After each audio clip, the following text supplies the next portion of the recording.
Hey there. So we're going to fill out our notes on notebook page 124, important life function notes.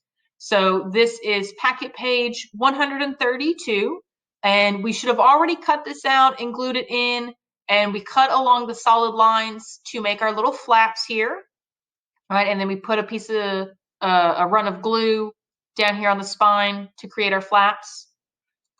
So we're going to start at the top of the foldable and talk about digestion. So the things that we need to write underneath the flap is basically, right, what is the digestive system? So the process of breaking down food into simple nutrients. So if you want to shorten that up and just say breaking down food into simple nutrients, that's perfectly fine. And then underneath the flap, we need to list the organs that are involved in digestion. So this is by no means a complete list, but it is a good list of organs.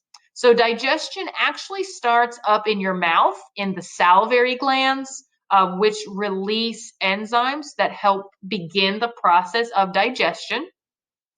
The food then travels down the esophagus, where it is dumped into the stomach. And of course, we know the stomach has the stomach acid of pH of 1 to 3 to help further break down food for digestion.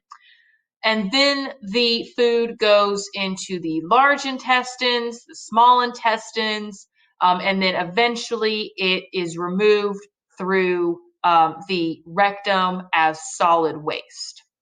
So the liver, the pancreas, the gallbladder, all of those organs are involved with digestion because they secrete digestive enzymes and fluids to help break down the food so that our body can absorb the carbs, the proteins, and the fats as nutrients. Gas exchange, so the intake and release of gas. So this is the respiratory system. The organs involved, right, we actually breathe through the mouth and through the nasal cavity or the nose. So you can close your mouth and still breathe through your nose, or pinch your nose and breathe through your mouth. So we inhale gases, right? Mostly oxygen goes down through the trachea, where it is absorbed through the lungs, which are made up of capillaries and little air sacs called oh my gosh, I can never pronounce this. I'm so sorry. Alveoli. There we go. And then, of course, we exhale, where we release that carbon dioxide gas, which is a byproduct of cellular respiration. So trachea and lungs. Some organisms like fish use gills to absorb oxygen that's dissolved in the water. But again, it's just the intake and release of gases. Look at that, gills. Why do you think living things need to take in oxygen? We need to bring oxygen into our system in order to perform aerobic cellular respiration, in order to make ATP energy. Remember, the mitochondria can only perform cellular respiration when there is oxygen available. If there's no oxygen available, then we perform anaerobic respiration, which does not provide enough ATP energy to sustain life for humans. So sugar and oxygen enter the mitochondria, ATP, carbon dioxide, and water are removed. Our next flap is excretion. So this would be, let's see, this could be the the excretory system. So this is the removal of waste. So we've got kidneys, the intestines, skin, and lungs. So the kidneys are going to remove liquid waste as urine. And again, the large intestines are going to remove solid waste through the anus or the rectum. Skin can also remove waste because we can sweat. And then the lungs, of course, removes carbon dioxide waste as we exhale. So that is the excretory system. Circulation, the circulatory system, the movement of materials within the organism. Specifically, these materials would be nutrients, gases, and waste. Organs involved, you've got your heart, arteries, veins, and capillaries. Arteries are going to bring oxygenated blood away from the heart and into the body. And then veins are going to bring deoxygenated blood into the heart, where again, you've got your lungs, so you can reoxygenate it.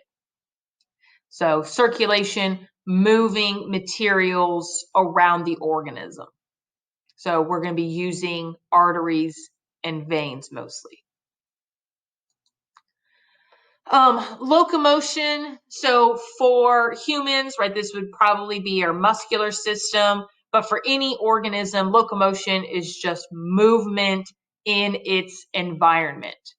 So for unicellular organisms, we use cell structures like cilia, which are the hair-like projections on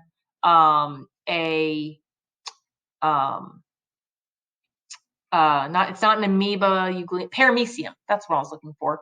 So paramecium use cilia, euglena will use the flagella, and then amoebas use pseudopods to help them move.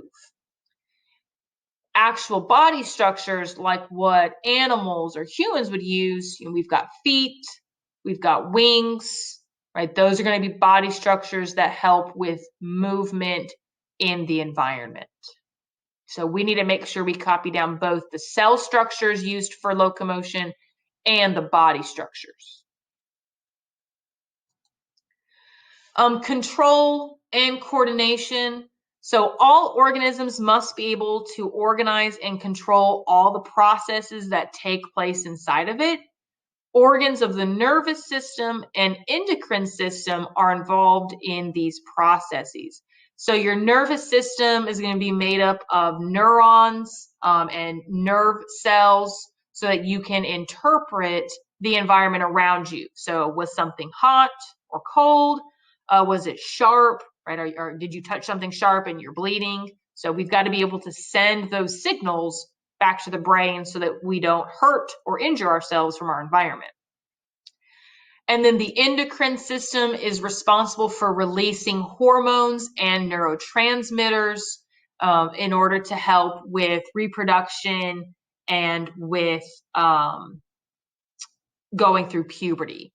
So these two systems are closely related because as we can see, the neuron, right, one neuron communicating with another neuron using a neurotransmitter that was released from the endocrine system.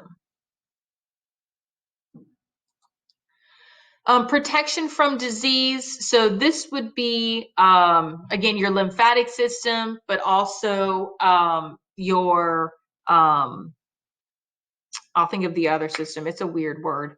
But the immune system helps to fight pathogens, which are foreign invaders like bacteria, viruses, fungi, parasitic protists, as well as destroy cancerous cells.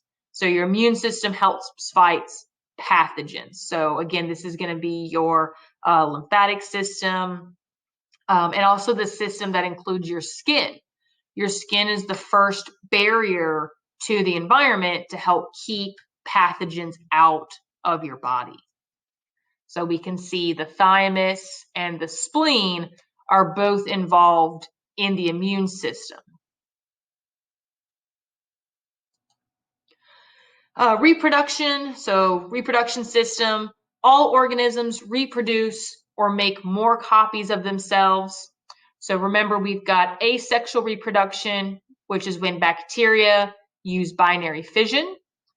Eukaryotes can also make more body cells through a form of asexual reproduction called mitosis or cell division, which is mitosis and cytokinesis. And then there's sexual reproduction in multicellular organisms where we use gametes such as egg and sperm to create the zygote, which goes on to become the fetus and then the baby. And the egg and sperm are produced through a process called meiosis. That is it for the important life functions foldable. If you missed any of the flaps, you can go back through this video and just pause it on a certain screen. So just make sure underneath each flap you have written down the description of that type of function and then any examples that were included in it. Okay? If you have any questions or concerns about these notes, please let me know. Thanks.